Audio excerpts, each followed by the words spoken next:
Hi hello friends, ನಾನು ನಿಮ್ಮ SSC Biradar. ಎಲ್ಲರಿಗೂ ಸ್ವಾಗತ ಕನ್ನಡ ವ್ಯಾಕರಣ ಕ್ಲಾಸ್. ಇವತ್ತು ನಾಮಪದದ ವಿಧಗಳು ಮತ್ತು ನಾಮಪದ ಅಂದರೆ ಏನು ಅಂತ ನಾವು ವಿವರವಾಗಿ ತಿಳ್ಕೊಳ್ಳೋಣ, ಒಂದೊಳ್ಳೆ ಬದುಕು ಬದಲಿಸುವ ಮಾತಿನೊಂದಿಗೆ. ಇವತ್ತಿನ ಬದುಕು ಬದಲಿಸುವ ಮಾತು ಎಂಥದಂದ್ರೆ ನೋಡ್ರಿ, ಕೊನೆಯಲ್ಲಿ ಫಲಿತಾಂಶ ನೋಡ್ತಾರೆ ಹೊರತು ಪ್ರಯತ್ನಗಳಲ್ಲ ಅಂತ ಇದೆ. ಇದು ಸತ್ಯವಾದಂತಹ ಮಾತು.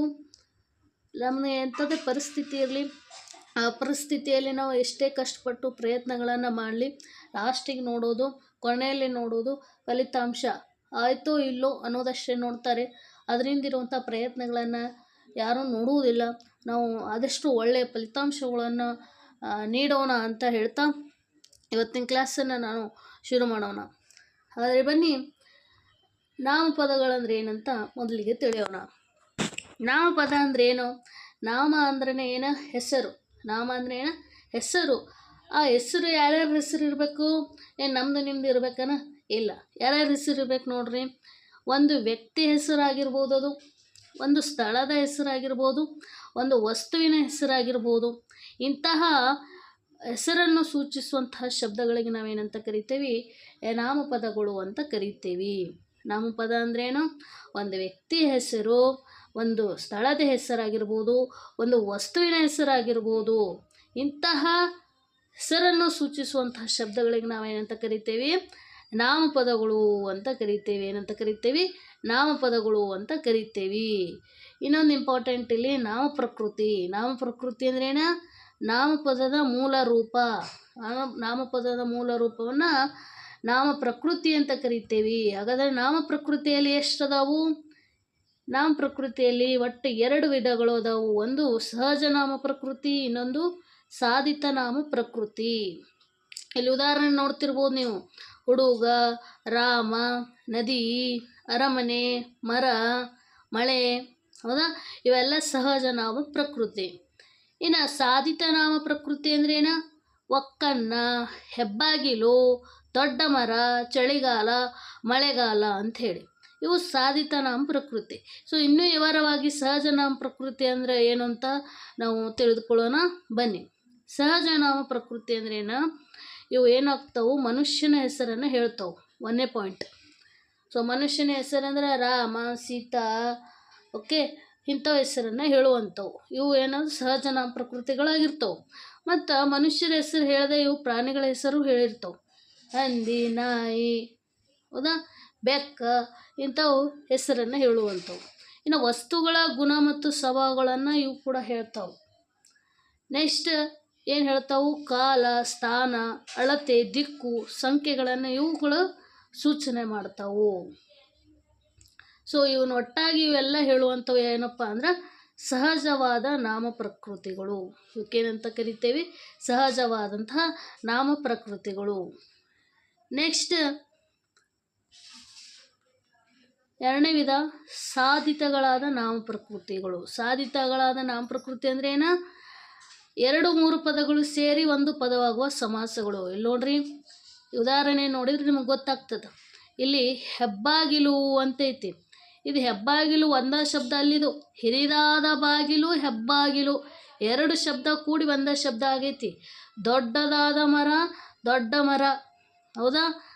ಇವು ಚಳಿ ಪ್ಲಸ್ ಕಾಲ, ಚಳಿಗಾಲ, ಇಂಥವು 2 ಪದ ಕೂಡಿ ಆಗುವಂಥದ್ದು ಏನಂತ ಕರಿತೇವೆ? ಸಮಾಸ ಅಂತ ಕರಿತೇವೆ. ಆ ಒಂದು ಸಮಾಸನ ಹೊಂದಿರುವಂಥ ಪ್ರಕೃತಿಗಳಿಗೆ, ನಾಮ ಪ್ರಕೃತಿಗಳಿಗೆ ಸಾಧಿತ ನಾಮ ಪ್ರಕೃತಿ ಅಂತೇವಿ. ಮತ್ತು ಕ್ರಿಯಾ ಪ್ರಕೃತಿ ಅಂದ್ರೆ ಧಾತು, ಅಂದ್ರೆ ಕ್ರಿಯಾಪದದ ಮೂಲ ರೂಪ ಧಾತು ಅಂತ ಕರಿತೇವೆ. ಆ ಧಾತುವಿನಿಂದ ಹುಟ್ಟಿದಂತಹ ಕೃದಂತ ನಾಮ ಪ್ರಕೃತಿಗಳಿಗೆ ಸಾಧಿತ ನಾಮ ಅಂತ ಕರಿತೇವೆ. ತದ್ದಿತ ಪ್ರತ್ಯಯ ಸೇರಿ ಉಂಟಾದಂತಹ ತದ್ದಿತಾಂತ ನಾಮ ಪ್ರಕೃತಿಗಳು ಕೂಡ ಏನಾಗಿರ್ತಾವು? ಸಾಧಿತಗಳಾದ ನಾಮ ಪ್ರಕೃತಿಗಳು ಆಗಿರ್ತಾವು. ಇದರ ಬಗ್ಗೆ ನಾವು ನೆಕ್ಸ್ಟ್ ಕ್ಲಾಸಲ್ಲಿ ಡೀಟೇಲ್ ಆಗಿ ತಿಳಿದುಕೊಳ್ಳೋಣ. ಈಗ ಜಸ್ಟ್ ನಾಮ ಪ್ರಕೃತಿಗಳಲ್ಲಿ 2 ವಿಧಗಳು ಇರ್ತಾವೆ. ಒಂದು ಸಹಜ ನಾಮ ಪ್ರಕೃತಿ, ಇನ್ನೊಂದು ಸಾಧಿತ ನಾಮ ಪ್ರಕೃತಿ ಅಂತ ತಿಳಿದ್ರೆ ಸಾಕು. ನೆಕ್ಸ್ಟ್ ನಾಮಪದದಲ್ಲಿ ಅವು 8 ಪ್ರಕಾರಗಳು ಅದಾವ ಅಂತಂದೆ ನಾನು. ಹಾಗಾದರೆ ಅವು 8 ಪ್ರಕಾರಗಳು ಯಾವ್ಯಾವು ಅಂತ ನಾವು ತಿಳಿದುಕೊಳ್ಳೋಣ. 1ನೇದು ವಸ್ತುವಾಚಕಗಳು, 2ನೇದು ಗುಣವಾಚಕಗಳು, ಮೂರನೇದು ಸಂಖ್ಯಾವಾಚಕಗಳು, ನಾಲ್ಕನೇದು ಸಂಖ್ಯೆಯ ವಾಚಕಗಳು. ಸಂಖ್ಯಾವಾಚಕಗಳು ಬೇರೆ, ಸಂಖ್ಯೆಯ ವಾಚಕಗಳು ಬೇರೆ. ನೆಕ್ಸ್ಟ್ ಐದನೇದು ಭಾವನಾಮಗಳು, ಪರಿಮಾಣವಾಚಕಗಳು, ಪ್ರಕಾರವಾಚಕಗಳು, ದಿಕ್ವಾಚಕಗಳು. ಹೌದಾ? ನಾಮಪದ ಒಂದು ಪ್ರಕಾರದಲ್ಲಿ 8 ಪ್ರಕಾರಗಳದವು. ವಸ್ತುವಾಚಕ, ಗುಣವಾಚಕ, ಸಂಖ್ಯಾವಾಚಕ, ಸಂಖ್ಯೆಯ ವಾಚಕ, ನೆಕ್ಸ್ಟ್ ಭಾವನಾಮ, ಪರಿಮಾಣವಾಚಕ, ಪ್ರಕಾರವಾಚಕ, ದಿಗ್ವಾಚಕ. ಈ 8 ಪ್ರಕಾರಗಳನ್ನು ನೀವು ನೆನಪಿಟ್ಕೋಬೇಕು. ಹಾಗಾದರೆ ಒಂದೊಂದಾಗಿ ನಾವು ಡಿಟೇಲಾಗಿ ಕಲಿಯೋಣ ಬನ್ನಿ. ಒಂದನೇದು ವಸ್ತುವಾಚಕ ನಾಮಪದ. ವಸ್ತುವಾಚಕ ಅಂದರೆ ಏನು? ವಸ್ತುಗಳನ್ನು ಹೆಸರನ್ನು ಹೇಳುವಂಥ ಶಬ್ದಗಳನ್ನು ವಸ್ತುವಾಚಕ ಅಂತ ಕರಿತೀವಿ. ಹೆಸರಲ್ಲೇ ಐತಿ, ವಸ್ತುಗಳ ಹೆಸರನ್ನು ಹೇಳುವಂಥದ್ದು. ಆ ವಸ್ತುಗಳಲ್ಲಿ 2 ಥರದ್ದು. ಒಂದು ಚೇತನ ಉಳ್ಳ. ಚೇತನ ಅಂದ್ರೆ ಏನ? ಚೇತನ ಉಳ್ಳ ಅಂತ ಇದೆ. ಚೇತನ ಅಂದರೆ ಜೀವ ಇರುವಂಥ ವಸ್ತುಗಳು. ಚೇತನ ಅಂದರೆ ಜೀವ, ಜೀವ ಇರೋ ವಸ್ತುಗಳ ಹೆಸರನ್ನು ಹೇಳುವಂಥದ್ದು. ಜೀವ ಇರೋದು ಯಾರ್ಯಾರಿಗಿರ್ತದ? ಮನುಷ್ಯ, ಹೆಂಗಸು, ಬಸವ, ಕೃಷ್ಣ, ಮುದುಕ, ಎತ್ತು, ಎಮ್ಮೆ, ನರಿ ಮುಂತಾದವು ಜೀವ ಇರುವಂಥ ವಸ್ತುಗಳು ಆಗಿರ್ತಾವು. ಮುಂದೆ ಏನಿರ್ತಾವು? ಚೇತನವಿಲ್ಲದ ವಸ್ತುಗಳು ಆಗಿರ್ತಾವು. ವಸ್ತುವಾಚಕ ಅಂದ್ರೆ ಜೀವ ಇರುವಂಥವು ಆಗಿರ್ತಾವು, ಜೀವ ಇರಲಾರ್ದಂಥವೂ ಆಗಿರ್ತಾವೆ. ಫಾರ್ ಎಕ್ಸಾಂಪಲ್, ಈಗ ಜೀವ ಇರಲಾರು ಅಂದ್ರೆ ಕಲ್ಲು, ಮರ, ನೆಲ, ಜಲ ಅಂದ್ರೆ ನೀರು, ಎಲೆ, ಹೂವು, ಹಣ್ಣು, ಕಾಯಿ, ಬೆಟ್ಟ, ಅಡವಿ, ಮಠ, ಮನೆ, ಶಾಲೆ ಮುಂತಾದವು. ಸೊ ವಸ್ತುಗಳನ್ನು ಹೆಸರನ್ನು ಸೂಚಿಸುವಂಥ ಪದಕ್ಕೆ ನಾವೇನಂತೀವಿ? ವಸ್ತುವಾಚಕ ಅಂತೀವಿ. ವಸ್ತುವಾಚಕ ಅಂದ್ರೇನು? ಅಲ್ಲಿ ಜೀವ ಇರುವಂಥ ವಸ್ತುಗಳನ್ನು ಹೇಳ್ಬೋದು, ಜೀವ ಇರಲಾರ್ದಂಥ ವಸ್ತುಗಳನ್ನು ನಾವು ಹೇಳ್ಬೋದು. ಇವಕ್ಕೆ ನಾವು ಒಟ್ಟಾಗಿ ವಸ್ತುವಾಚಕ ಅಂತ ಕರಿತೀವಿ. ಈ ವಸ್ತುವಾಚಕಗಳಲ್ಲಿ ಎಷ್ಟು ವಿಧಗಳು ಅದಾವಪ್ಪ ಅಂದ್ರೆ 3 ವಿಧಗಳು. ಒಂದನೇದು ರೂಢನಾಮ. ಓಕೆ, ಒಂದನೇದು ಯಾವುದು? ರೂಢನಾಮ. ಎರಡನೇದು ಅಂಕಿತನಾಮ. ಮೂರನೇದು ಅನ್ವರ್ಥಕ ನಾಮ ಅಂಥೇಳಿ 3 ವಿಭಾಗಗಳನ್ನು ಮಾಡ್ತೇವೆ. ಇದರಲ್ಲಿ ವಸ್ತುವಾಚಕ ನಾಮಪದದಲ್ಲಿ 3 ವಿಧ. ಯಾವ್ಯಾವು? ರೂಢನಾಮ, ಅಂಕಿತನಾಮ, ಇನ್ನೊಂದು ಅನ್ವರ್ಥಕ ನಾಮ ಅಂತೇಳಿ 3 ವಿಧವನ್ನು ಮಾಡ್ತೇವೆ. ಓಕೆ, ಇವಾಗ ವಸ್ತುವಾಚಕದಲ್ಲಿ ಮೊದಲನೇ ವಿಧ ಆದಂತಹ ರೂಢನಾಮವನ್ನು ತಿಳಿದುಕೊಳ್ಳೋಣ. ರೂಢನಾಮ ಅಂದ್ರೇನು? ರೂಢಿಯಲ್ಲಿ ಬಂದಂತಹ ಸಾಮಾನ್ಯ ವಾಚಕಗಳೇ ರೂಢನಾಮ ಅಂತ ಕರಿತೀವಿ. ಉದಾಹರಣೆಗೆ ನದಿ ಆಗಿರ್ಬೋದು, ಪರ್ವತ ಆಗಿರ್ಬೋದು, ಊರು, ಮನುಷ್ಯ, ದೇಶ, ಹುಡುಗ ಇತ್ಯಾದಿ. ಇಲ್ಲಿ ನದಿ ಅಂತ ಇದೆ, ಎಷ್ಟೋ ನದಿಗಳು ಇದ್ದಾವೆ. ಆ ಎಲ್ಲ ನದಿಗಳಿಗೂ ನಾವು ರೂಢವಾಗಿ ಅಂದ್ರೆ ಸಾಮಾನ್ಯವಾಗಿ ಏನಂತ ಕರಿತೇವೆ? ನದಿ ಅಂತಲೇ ಕರಿತೇವೆ. ಆಮೇಲೆ ಪರ್ವತ, ಅದು ಸಾಕಷ್ಟು ಪರ್ವತಗಳದಾವು, ಎಲ್ಲ ಕೂಡಿ ಪರ್ವತ ಅಂತಲೇ ಕರಿತೇವೆ. ಈಗ ಊರು, ಸಾಕಷ್ಟು ಊರುಗಳದಾವು, ಆ ಎಲ್ಲ ಸ್ಥಳಗಳಿಗೂ ನಾವು ಸಾಮಾನ್ಯವಾಗಿ ಊರು ಅಂತಲೇ ಕರಿತೇವೆ. ಹಿಂಗೆ ಸಾಮಾನ್ಯವಾಗಿ ರೂಢಿಯಲ್ಲಿ ಬಂದಂಥ ಇವಕ್ಕೇನಂತೆ ನಾವು ರೂಢನಾಮ ಅಂತ ಕರಿತೀವಿ. ಇನ್ನು ಎರಡನೇ ವಿಧ ಏನಪ್ಪ ಅಂದ್ರೆ ಅಂಕಿತನಾಮ. ಅಂಕಿತನಾಮ ಅಂದ್ರೆ ನಾವು ಇಟ್ಕೊಂಡಂಥ ಹೆಸರುಗಳು. ಇದಕ್ಕೆ ವ್ಯವಹಾರದ ಉಪಯೋಗಕ್ಕಾಗಿ ನಾವು ಇಟ್ಟುಕೊಂಡಂಥ ಹೆಸರುಗಳಿಗೆ ಏನಂತ ಕರಿತೇವೆ? ಅಂಕಿತನಾಮ ಅಂತ ಕರಿತೇವೆ. ಈಗ ನದಿ ಅಂದ್ರೆ ಸಾಕಷ್ಟು ನದಿ ಅಂತ ಬಂದು, ಅದರ ಯಾವ ನದಿ ಅಂತ ಗೊತ್ತಾಗಬೇಕು. ಅದಕ್ಕೆ ನಾವೇನಂತ ಎಂದೇವಿ? ನಮಗೆ ಗೊತ್ತಾಗಬೇಕು, ನಮಗೆ ವ್ಯವಹಾರ ಸಲಮ ಉಪಯೋಗ ಆಗಬೇಕು ಅಂಥೇಳಿ ಒಂದು ನದಿಗೆ ಹೆಸರು ಕೊಟ್ಟೇವಿ, ಕಾವೇರಿ ನದಿ ಅಂಥೇಳಿ. ಹೌದಾ? ನದಿ ಅಂದ್ರೆ ಬರೀ ರೂಢನಾಮ ಆಯಿತು. ಎಷ್ಟೊಂದು ನದಿಗಳದಾವೆ, ಯಾವ ನದಿ ಅಂತ ಹೇಳಕ್ಕೆ ಬರೋದಿಲ್ಲ. ಬಟ್ ಅದಕ್ಕೆ ನಾವು ನದಿ ಅನ್ನೋದಕ್ಕೆ ಕಾವೇರಿ ನದಿ ಅಂತಂದೇವಂದ್ರೆ ಅದು ಅಂಕಿತನಾಮ ಆಗ್ತೈತಿ. ಯಾಕಂದ್ರೆ ನಾವು ಅದಕ್ಕೊಂದು ಗುರುತು ಸಿಗಬೇಕಂಥೇಳಿ, ನಮಗೆ ಉಪಯೋಗ ಆಗ್ಬೇಕಂಥೇಳಿ ಒಂದು ನಾಮವನ್ನು ಕೊಟ್ಟೇವ, ಕಾವೇರಿ ಅಂಥೇಳಿ. ಹೀಗೆ ಉದಾಹರಣೆ ನೋಡೋಣ. ರಾಮ, ಹೌದಾ? ಕೃಷ್ಣ, ರಾಹುಲ, ಮಾಲಾ, ಗಂಗಾ, ಮೋಹನ, ಹಿಮಾಲಯ ಪರ್ವತ ಇತ್ಯಾದಿ. ಇವುಗಳನ್ನು ಹುಡುಗ ಅಂತ ಐತಿ ಸದ್ದ. ಯಾವ ಹುಡುಗ? ಹುಡುಗ ಅನ್ನೋದು ರೂಢನಾಮ. ಯಾವ ಹುಡುಗ? ಆ ಹುಡುಗ ಈ ಹುಡುಗ ಗೊತ್ತಾಗಲ್ಲ.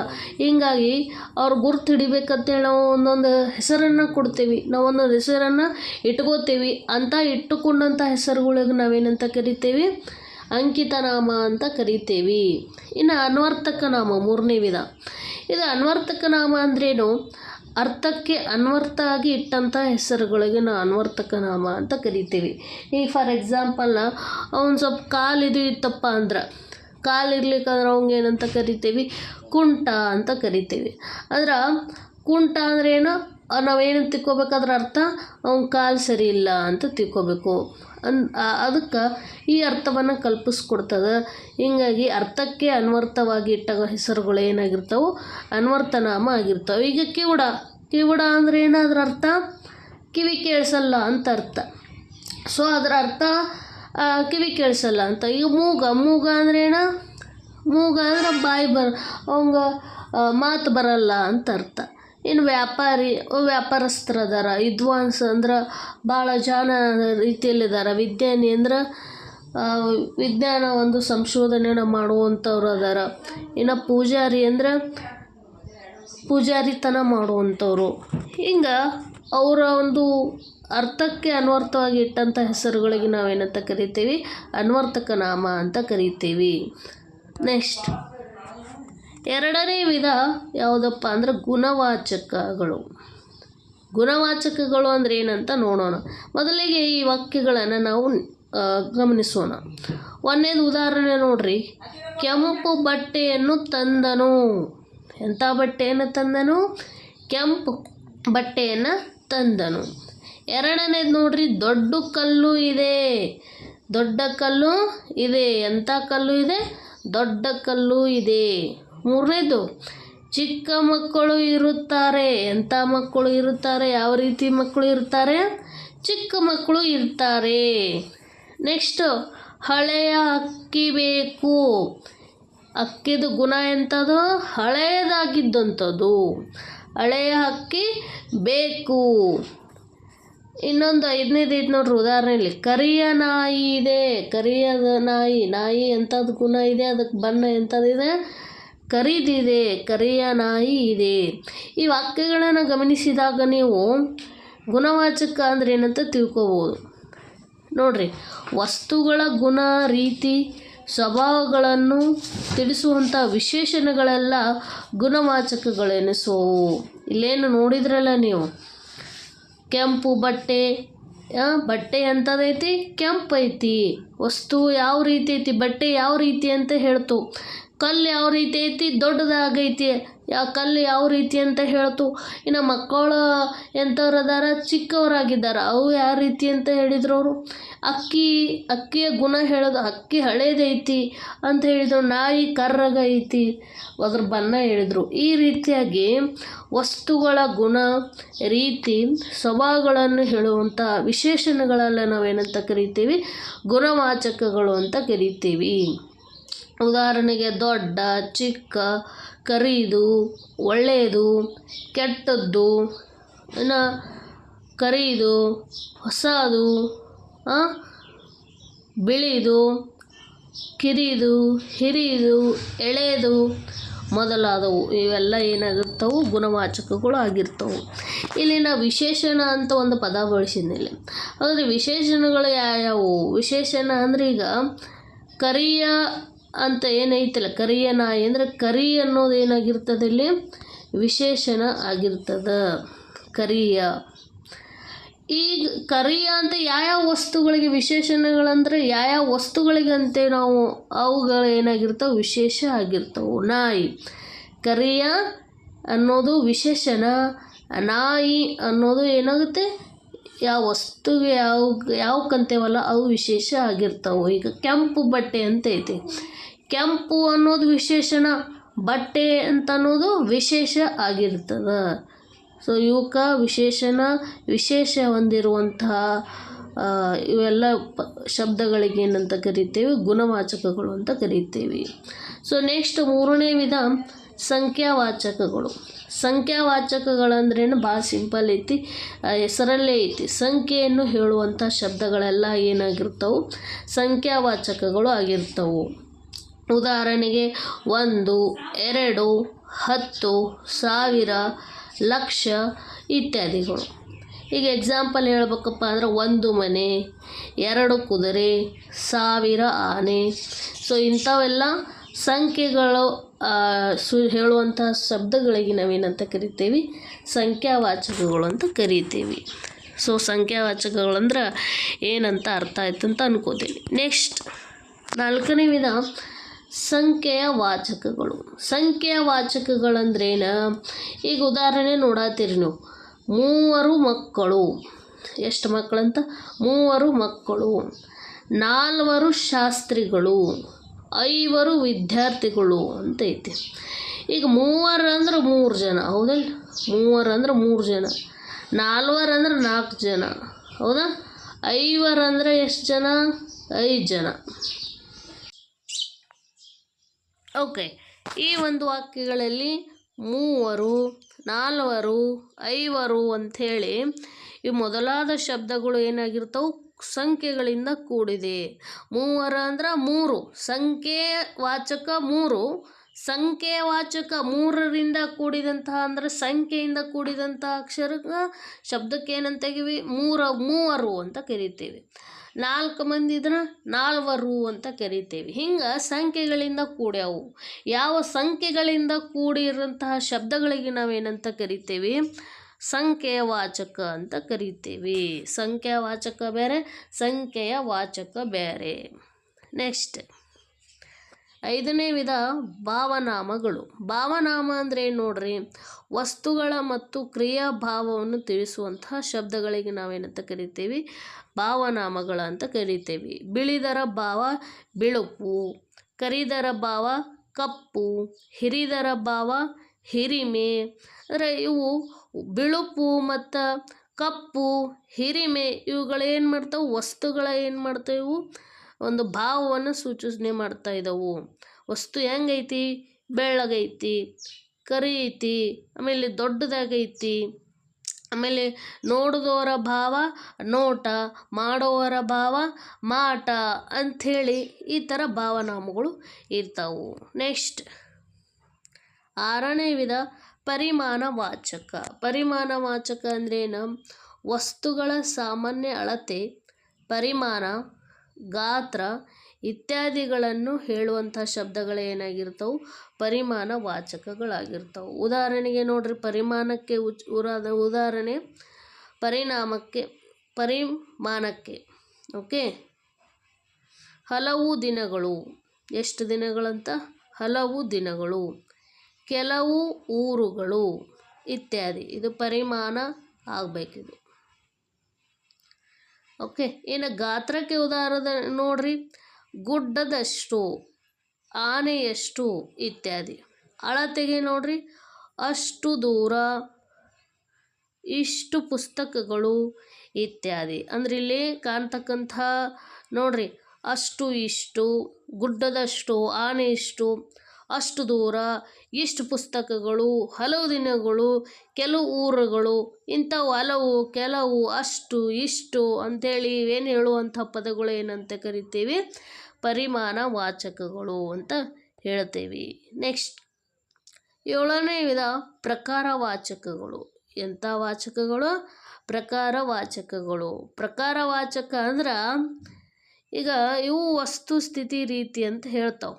ಎಂಥವಪ್ಪ ಅಂದ್ರೆ, ಅಂಥ ಮನುಷ್ಯನುಂಟೆ, ಅಂಥ ವಿಚಾರ ಬೇಡ, ಎಂಥ ಬಣ್ಣ, ಇಂಥವರು ಉಂಟೆ ಅಂತ ಈ ಉದಾಹರಣೆ ನೋಡೋದಾದ್ರೆ ಇವು ಏನು ಹೇಳ್ತಾವಪ್ಪ ಅಂದ್ರೆ ವಸ್ತುಗಳ ಸ್ಥಿತಿ ಅಥವಾ ರೀತಿಗಳನ್ನು ತಿಳಿಸ್ಕೊಡ್ತಾವೆ. ಆ ಮನುಷ್ಯ ಎಂಥವದಾನ, ಯಾವ ರೀತಿ ಅದಾನ, ಅಂತ ವಿಚಾರ ಹೆಂಗೈತಿ, ಆ ಬಣ್ಣ ಎಂಥದೈತಿ, ಎಂಥವ್ರು ಅದಾರ, ಇವರು ಇಂಥವರು ಉಂಟೆ ಅಂತ ಐತಿಲ್ಲ. ಈ ಥರ ವಸ್ತುಗಳ ಸ್ಥಿತಿ ಅಥವಾ ಅವ್ರು ಹೆಂಗಿರುವಂತಹ ರೀತಿಯನ್ನು ಹೇಳುವಂಥ ಏನಂತ ಕರಿತೀವಿ, ಶಬ್ದಗಳೆಲ್ಲ ಪ್ರಕಾರವಾಚಕಗಳು ಅಂತ ಕರಿತೀವಿ. ಗುಣವಾಚಕ ಬೇರೆ, ಪ್ರಕಾರವಾಚಕ ಬೇರೆ. ನೆಕ್ಸ್ಟ್ ಉದಾಹರಣೆ ನೋಡ್ರಿ, ಪ್ರಕಾರವಾಚಕ್ಕೆ ಅಂತ, ರಾಮನಂತವನು, ಇಂಥ, ಸೀತೆ ಅಂತವಳು, ಇಂಥದು, ಎಂತಹ, ಎಂಥ, ಅಂಥವನು, ಅಂಥವಳು, ಅಂಥದ್ದು, ಅಂತಹನು, ಇಂತಹನು, ಅಂತಹವು ಅಂತೇಳಿ ಹೇಳ್ತಿರ್ತೇವಲ್ಲ, ಇವೆಲ್ಲ ಏನಾಗಿರ್ತವೆ? ಪ್ರಕಾರವಾಚಕಗಳು ಆಗಿರ್ತವು. ಸೀತೆ ಅಂತವಳು, ಇಲ್ಲಿರುವಂಥ ನಾಮಪದವನ್ನು ಗುರುತು ಹಿಡೀರಿ ಅಂದ್ರೆ ಅಂಥವನು ಅಂತ ಬರ್ತದೆ. ಅಂಥವನು ಅಂದರೆ ಯಾವುದು? ಪ್ರಕಾರವಾಚಕ ಪದ ಆಗಿರ್ತದೆ. ಹಿಂಗೆ ನೆನಪಿಟ್ಕೋಬೇಕು. ನೆಕ್ಸ್ಟ್ ಲಾಸ್ಟಿಗೆ ಕೊನೆಯದಾಗಿ ವಿಧ ಯಾವುದಪ್ಪ ಅಂದ್ರೆ ದಿಗ್ವಾಚಕಗಳು. ದಿಗ್ವಾಚಕಗಳು ನೋಡ್ರಿ, ದಿಕ್ ಪ್ಲಸ್ ವಾಚಕಗಳು, ದಿಗ್ವಾಚಕಗಳು ಅಂದ್ರೆ ಹೆಸರಲ್ಲೇ ಐತಿ. ದಿಕ್ಕುಗಳ ಹೆಸರನ್ನು ಸೂಚಿಸುವಂಥ ಎಲ್ಲ ಶಬ್ದಗಳು ಏನಾಗಿರ್ತವು? ದಿಕ್ವಾಚಕಗಳು ಆಗಿರ್ತವು. ಯಾವ ಹೆಸರನ್ನು ಸೂಚಿಸ್ತಾವು? ದಿಕ್ಕುಗಳ ಹೆಸರನ್ನು ಸೂಚನೆ ಮಾಡ್ತಾವು. ಅವು ಏನಾಗಿರ್ತವು? ದಿಗ್ವಾಚಕಗಳು ಆಗಿರ್ತವು. ಈಗ ದಿಕ್ಕುಗಳು ಯಾವ್ಯಾವು? ಉತ್ತರ, ದಕ್ಷಿಣ, ಹೌದಾ, ಪೂರ್ವ, ಪಶ್ಚಿಮ, ಈಶಾನ್ಯ, ವಾಯುವ್ಯ, ಆಗ್ನೇಯ, ನೈಋತ್ಯ, ಈ ಥರ ದಿಕ್ಕುಗಳನ್ನು ಹೇಳುವಂಥವು. ಇವೆಲ್ಲ 8 ದಿಕ್ಕುಗಳದು. ಈಗ ಹಳೆಗನ್ನಡದಲ್ಲಿ ದಿಕ್ಕುಗಳಿಗೆ ಏನಂತ ಕರಿತೀವಿ? ಮೂಡಲು ಅಂದ್ರೆ ಪೂರ್ವ, ತೆಂಕಲು ಅಂದ್ರೆ ಉತ್ತರ, ಬಡಗಲು ಅಂದ್ರೆ ದಕ್ಷಿಣ, ಪಡವಲು ಅಂದ್ರೆ ಪಶ್ಚಿಮ. ಆಮೇಲೆ ಈ ದಿಕ್ಕುಗಳನ್ನು ಅಲ್ಲದೆ ಆಚೆ, ಈಚೆ ಅಂಥೇಳಿ ಈ ಥರ ದಿಕ್ಕುಗಳನ್ನು ತೋರಿಸ್ತಾವೆ. ಅಂಥವಕ್ಕೆ ನಾವೇನಂತ ಕರಿತೀವಿ? ದಿಗ್ವಾಚಕಗಳು ಅಂತ ಕರಿತೀವಿ. ಹಾಗಾದರೆ 8 ವಿಧಗಳು ಸುವಾರವಾಗಿ ನಿಮಗೆ ಹೇಳಿದೆ ನಾನು. ಅರ್ಥ ಆಗಿದೆ ಅನ್ಕೋತಾ ನಾನು ನೆಕ್ಸ್ಟು ಏನು ಮಾಡೋಣ ಅಂದರೆ, ಈ ನವೋದಯ ಸಂಬಂಧಪಟ್ಟಂಗೆ ಮ್ಯಾಥ್ಸ್ ಕ್ಲಾಸ್, ಮೆಂಟಲ್ ಎಬಿಲಿಟಿ ಕ್ಲಾಸಸ್ಸನ್ನು ನಾನು ವಿಡಿಯೋ ಮಾಡ್ತೀನಿ. ಆ ವಿಡಿಯೋಗಳನ್ನು ನೀವು ಕೇಳಿ ಮನೆಯಲ್ಲೇ ಅಭ್ಯಾಸ ಮಾಡಬೇಕು ಅಂತ ಹೇಳ್ತಾ, ಸೊ ಇವತ್ತಿನ ದಿನದ ಕ್ಲಾಸನ್ನು ಮುಕ್ತಾಯ ಮಾಡ್ತೀನಿ. ನಿಮಗೆ ಇಷ್ಟ ಆದರೆ ದಯವಿಟ್ಟು ಸಬ್ಸ್ಕ್ರೈಬ್ ಮಾಡಿರಿ, ಶೇರ್ ಮಾಡಿರಿ. ಸೊ ಈ ರೀತಿ ಧನ್ಯವಾದಗಳನ್ನು ತಿಳಿಸುತ್ತಾ ನಾನು ಕ್ಲಾಸನ್ನು ಇವತ್ತು ಮುಗಿಸ್ತಾ ಇದ್ದೀನಿ. Thank you one and all.